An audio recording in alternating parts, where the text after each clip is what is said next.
ವಿರಾಜಪೇಟೆ ಸಮೀಪದ ಅರಮೇರಿ ಎಸ್ಎಂಎಸ್ ವಿದ್ಯಾಸಂಸ್ಥೆಯಲ್ಲಿ ಶ್ರೀ ಶಾಂತಮಲ್ಲ ಸ್ವಾಮಿಗಳ 29ನೇ ಗುರುಸ್ಮರಣೆ ಮತ್ತು ಕೊಡವ ಪುಸ್ತಕ ಪತ್ತಾಯ ಕಾರ್ಯಕ್ರಮ ನಡೆಯಿತು. ಅಧ್ಯಕ್ಷತೆಯನ್ನು ಅರಮೇರಿ ಮಠದ ಶ್ರೀ ಶಾಂತಮಲ್ಲಿಕಾರ್ಜುನ ಸ್ವಾಮೀಜಿ ವಹಿಸಿದ್ದರು. ಇದೇ ಸಂದರ್ಭ ಪ್ರತಿಭಾವಂತ ವಿದ್ಯಾರ್ಥಿಗಳ ಪ್ರತಿಭಾ ಪುರಸ್ಕಾರ ಕಾರ್ಯಕ್ರಮ ನಡೆಯಿತು. ಮುಖ್ಯ ಅತಿಥಿ ಸ್ಥಾನದಿಂದ ಮಾತನಾಡಿದ ತೊರೆನೂರು ಮಠದ ಮಲ್ಲೇಶ್ವರ ಸ್ವಾಮಿ, ಅನ್ನದಾನಕ್ಕಿಂತ ಮಿಗಿಲಾದುದು ವಿದ್ಯಾದಾನ ಎಂದರು.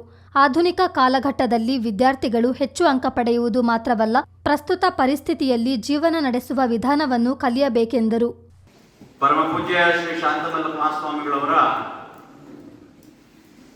ದೂರದೃಷ್ಟಿಯ ಪ್ರತೀಕವಾಗಿ ಇವತ್ತು ಅರಮೇರಿ ಕಳಂಚೇರಿ ಮಠ ಅತ್ಯಂತ ಎತ್ತರದ ಸ್ಥಾನದಲ್ಲಿ, ಕೊಡಗು ಜಿಲ್ಲೆ ಮತ್ತು ಆಸುಪಾಸು ಜಿಲ್ಲೆಗಳಲ್ಲಿ ಎತ್ತರದ ಸ್ಥಾನದಲ್ಲಿ ಬಂದು ನಿಂತಿರುವಂಥದ್ದನ್ನು ನಾವೆಲ್ಲ ನೋಡ್ತಾ ಇದ್ದೀವಿ. ನಮ್ಮಲ್ಲೊಂದು ಪರಂಪರೆ ಇದೆ. ಹಿಂದೂ ಸಂಪ್ರದಾಯದಲ್ಲಿ ಪ್ರತಿ ವರ್ಷ ಹಿರಿಯರನ್ನ ನೆನಪು ಮಾಡಿಕೊಂಡು ಅವರ ಹೆಸರಿನಲ್ಲಿ ಕೆಲವರು ಹಳ್ಳಿ ಭಾಷೆಗಳಲ್ಲಿ ಅನ್ನ ಹಾಕೋದು ಅಂತಾರೆ, ಇನ್ನು ಕೆಲವರು ಎಡೆ ಇಡೋದು ಅಂತಾರೆ, ಇನ್ನು ಕೆಲವರು ವರ್ಷದ ಆರಾಧನೆ ಅಂತಾರೆ, ಇನ್ನು ಕೆಲವರು ಪುಣ್ಯ ಸಂಸ್ಮರಣೆ ಅಂತಾರೆ. ಹೀಗೆ ಅನೇಕ ರೀತಿಯ ಹೆಸರುಗಳಿಂದ ಕರೆದರೂ ಕೂಡ ಒಟ್ಟಾರೆಯಾಗಿ ಹಿರಿಯರ ಆತ್ಮ ಸಂತೃಪ್ತಿಯಾಗಿರಬೇಕು, ಅವರ ಆತ್ಮ ಸಂತೃಪ್ತಿಯಿಂದ ನಮ್ಮನ್ನ ಹರಸ್ತಾ ಇರಬೇಕು ಅನ್ನುವಂಥ ಕಾರಣದಿಂದಾಗಿ ಅವರನ್ನ ಸ್ಮರಣೆ ಮಾಡಿಕೊಳ್ತಕ್ಕಂಥ ಒಂದು ಕಾರ್ಯಕ್ರಮ ಹಿಂದೂ ಸನಾತನ ಪರಂಪರೆಯಲ್ಲಿ ನಿರಂತರವಾಗಿ ನಡ್ಕೊಂಡು ಬಂದಿದೆ.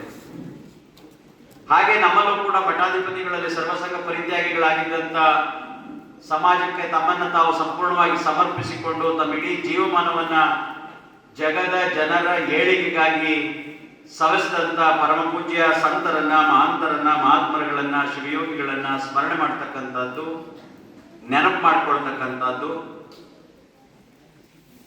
ಆತ್ಮಕ್ಕೆ ತೃಪ್ತಿ ಇದೆಯೋ ಇಲ್ವೋ ಅನ್ನೋದ್ರ ಬಗ್ಗೆ ನಮಗೆ ನಂಬಿಕೆ ಇಲ್ಲ. ಆದ್ರೆ ಅವರ ನೆನಪನ್ನ ಮಾಡಿಕೊಂಡು ಅವರ ನೆನಪಿನಲ್ಲಿ ಒಂದಿಷ್ಟು ಸಾಮಾಜಿಕ ಕೆಲಸಗಳನ್ನ ಮಾಡತಕ್ಕಂಥದ್ದು ನಮ್ಮ ಹಿಂದೂ ಸನಾತನ ಪರಂಪರೆಯಲ್ಲಿ ನಡೆದು ಬಂದಂತ ಒಂದು ಪದ್ಧತಿ.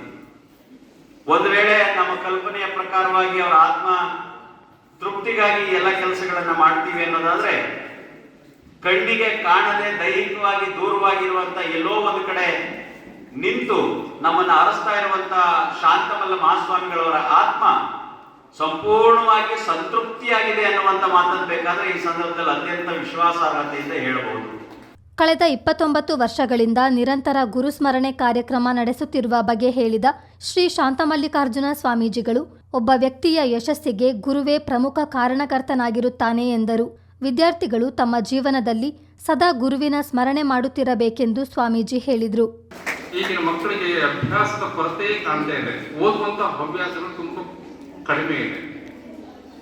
130 ವಿಭಿನ್ನವಾಗಿರ್ತಕ್ಕಂಥ ಆಲೋಚನೆಗಳನ್ನು ಹೊಂದಿರತಕ್ಕಂಥ ಪುಸ್ತಕವನ್ನು ನಮಗೆ ಕೊಟ್ಟಿದ್ದಾರೆ. ಅದನ್ನ ವಿದ್ಯಾರ್ಥಿಗಳು ಸದುಪಯೋಗ ಪಡಿಸಿಕೊಂಡು ತಮ್ಮ ಜ್ಞಾನವನ್ನು ವೃದ್ಧಿಸ್ಕೋಬೇಕು ಅನ್ನುವುದು ನಮ್ಮೆಲ್ಲರ ಆಶಯ. ಪ್ರತಿ ಸಲವೂ ಸಹ ನನ್ನ ಗುರುವಿನ ಬಗ್ಗೆ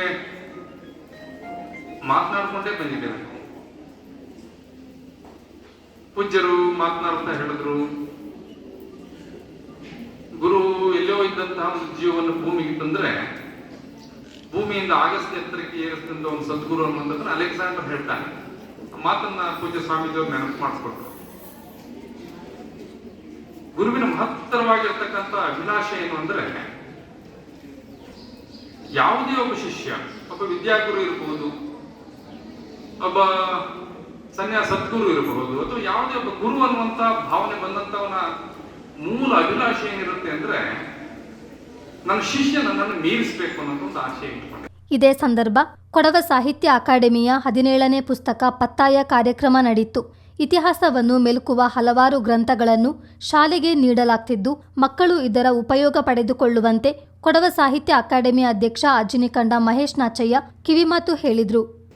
1994 ನಗಡ ಕರ್ನಾಟಕ ಸರ್ಕಾರ ಅಕ್ಕ ವೀರಪ್ಪ ಮೊಯ್ಲಿ ಈಗ ರಾಜ್ಯದ ಮುಖ್ಯಮಂತ್ರಿ ಆಗಿದ್ದೆ. ಈಗ ನಗಡದೆ ಮೇರೆಟಾಸಿ ನಾಣೆ ಈಗ ಅಕ್ಕ ವಿರೋಧ ಪಕ್ಷದ ನಾಯಕಗಳಾಗಿದ್ದ ಬೈಯಂಜ ಈಗ ಕಾನೂನು ಮಂತ್ರಿ ಆಚಿ ಆ ನೇರತ್ಲು ರಾಜ್ಯ ಸರ್ಕಾರ ಈ ಬಹು ಸಂಸ್ಕೃತಿ ಉಳ್ಳಂತ ಈ ಭಾರತ ದೇಶದ್ದು ಅದು ಗೊತ್ತನಕ್ಕೆ ಅಂಗಡ ಕರ್ನಾಟಕದ ವಿಷಯ ಎಲ್ಲ ತರ ಜಾತಿ ಜನಾಂಗ ವರ್ಗ ಪಂಥಕಾರ ಇಂಜಡ್ ತರಾವರಿ ಐಂಗಡದೇ ಆದಂತ ಸಂಸ್ಕೃತಿ ಸಾಹಿತ್ಯದ ಈ ಮಂಡ್ರ ಸಂಸ್ಕೃತಿನ ಭಾರಿ ಚಾಯ್ತೆ ನಡೆಸಿಟ್ಕೊಂಡು ಕಂಡತೆಗಿ ವೈವಿಧ್ಯತೆಗಳು ಏಕತೆನ ಕಾಣ್ಕೊಂಡು ಹೋಗುವಂತವ್ರು ದೂರದೃಷ್ಟಿಲು ಅಕ್ಕದ ಸರ್ಕಾರ ಸ್ಥಾಪನೆ ಮಾಡಿದಂಥದ್ದು